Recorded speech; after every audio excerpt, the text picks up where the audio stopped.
Collège 2014. Et donc, tout d'abord, je tiens à saluer les grands-parents et toute la famille de Lucie Guillonnet, son grand-père m'a dit Guillonnet. Et donc, en premier lieu, bien sûr, Valérie Guillonnet, qui est là. Donc, enchanté, Madame Guillonnet.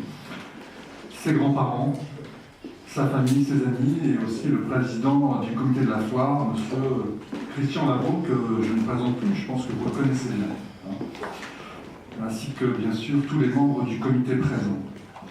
Donc, aujourd'hui, c'est le couronnement de Lucie, 18 ans, qui, me dit-on, se caractérise par sa sympathie. Mais je pense que je peux le confirmer, puisque lorsque j'ai eu le plaisir de faire l'inauguration avec elle, elle était toujours souriante, malgré la pluie. Malgré la pluie. En sachant que quand je suis arrivé, moi je vous l'ai dit, j'arrivais de La Rochelle, il faisait du beau temps, et que je ramènerais le soleil. Et ça s'est confirmé dès le lendemain. Vous voyez, donc j'ai pas menti, donc je pense que ce soleil finalement a contribué en partie à la réussite de la foire, mais je pense que c'est aussi surtout lié à la qualité des manèges et des prestations que vous réalisez. Donc Lucie exploite aussi la loterie tire-ficelle avec sa maman, qui Lucie est issue d'une longue lignée d'industriels forains. Et ses grands-parents, monsieur et madame Guillonnet, sont sur cette grande foire de Lille depuis 1955. Et là, je retire mon chapeau parce que c'est vraiment une sacrée carence. 180 attractions, boutiques, loteries, confiseries, buvettes, et son fameux restaurant au poulet rôti, permettent de proposer un mois complet de réjouissance.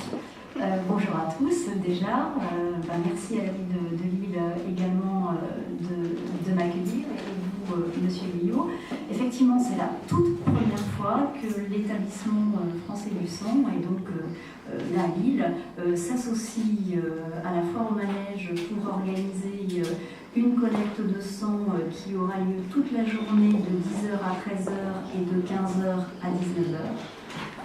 Je tiens à saluer, parce que sans lui, on n'aurait pas monté ça, c'est Monsieur Tony Copier, que j'ai rencontré dès l'année dernière, justement, sur la foire. Et donc c'est grâce à lui qu'on a pu monter cette initiative. C'est très important pour nous, la foire, c'est une fête populaire où les familles sont présentes. Le don de sang est quelque chose d'important dont on a peut-être un peu perdu la culture aujourd'hui. La baisse des dons est quand même assez constante et vous devez entendre de façon régulière des appels aux dons. Donc c'est une façon aussi pour nous de sensibiliser les jeunes, les moins jeunes. Sur la foire, il y aura des jeunes gens, des familles, des grands-parents aussi. Donc c'est vrai que c'est formidable à la fois de pouvoir informer, sensibiliser, accueillir des nouveaux.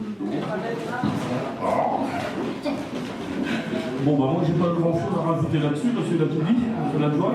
Moi c'est juste les camions qui m'embêtent, parce que la préfecture, préfet et l'adjoint me dit on n'aura pas d'autorisation s'il y a des camions 72 heures avant, parce qu'ils ont le droit jusqu'à 72 heures pour signer l'arrêt. S'il est passé après les 72 heures, on ne peut plus.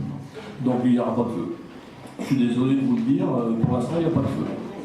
Donc les camions c'est très très important. 72 heures avant, je le redis, je me répète, c'est 72 heures. Et passer les... c'est déjà fait ça, puis ça n'a pas bougé encore. Passer 72 heures, ça sera 72 heures après.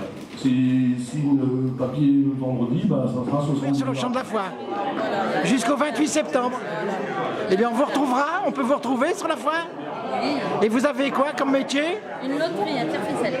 Et on gagne à tous les coups? À tous les coups. Oh bah alors là, je suis sûr que vous allez avoir du monde. Merci Lucie.